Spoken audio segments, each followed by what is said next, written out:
מי השופכין עברו דרכו. אתה פשוט מרים לי ישר לסיפור הבא שלנו.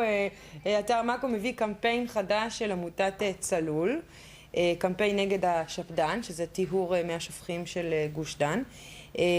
יחד עם הסרטון שמיד נראה, יש גם נתון די מדאיג ש2.5 מיליון תושבי גוש דן מייצרים, אתם רוצים לנחש איזה כמות צואה ביום?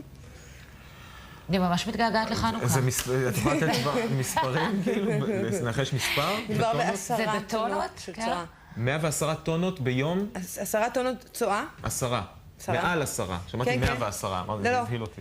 ביום, ואחרי סינון בשפד"ן זה מוזרם הישר למי הים התיכון. והנה הסרטון של עמותת צלול, אנחנו כבר נראות שעושה שימוש יחסית יצירתי באסלה. מצד אחד מדובר בקמפיין ויראלי, מצד שני לא בטוח שתרצו אחר כך לרחוץ במי הים התיכון. בואו נראה.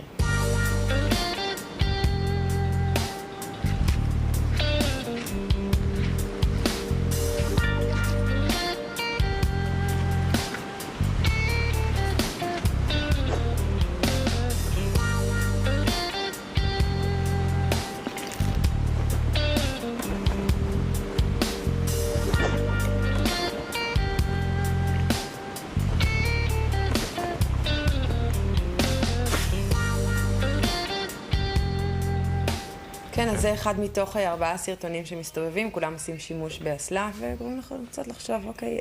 כן, כן, החופים שלנו מזוהמים, אין בזה ספק. בטירוף! לא צריך סרטונים בשביל לדעת את זה, פשוט מספיק ללכת לים ולהריח. אחלה. כן, התזכורת הזאת אמרתי, איזה כיף שחורף עכשיו, אני לא צריכה לשחות עכשיו בקקה בים.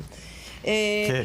בכל אופן, בחודש מרץ הסתובבה תמונה שבאמת הסעירה את הרשת. בתמונה הזאת ראו אדם שמקפץ מעל